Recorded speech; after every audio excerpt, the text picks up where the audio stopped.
One thing that you might not expect to be super important when you're doing film emulation inside of Lightroom is white balance, but it really matters a lot. For example, in this photo right here, I really needed to focus my attention on the light post. Not only that's my key light, but if I want to emulate a film like Cinestill 800T, and that emulation in my mind would look something like this, I would have to go for tungsten white balance, which usually means around 3000 Kelvin. But that lamp is not tungsten. It's LED and it's probably balanced around 2400 Kelvin. And also, I really have to complain about this, it's really low CRI. On the other hand, when we're talking about some daylight balanced film and we're shooting in broad daylight, 5500 is really the sweet spot for most daylight balanced films. But maybe not for Portra. Portra usually likes a bit more warmth. And now let me show you a great way to actually set the proper white balance inside of Lightroom.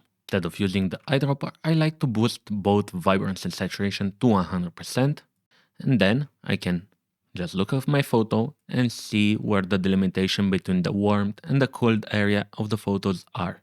And for this photo, even though it was shot in broad daylight, I actually ended up with something more like 7500 Kelvin, and that's because I wanted color separation between the light of the sun and all the blue that was in the shadows and in the sky.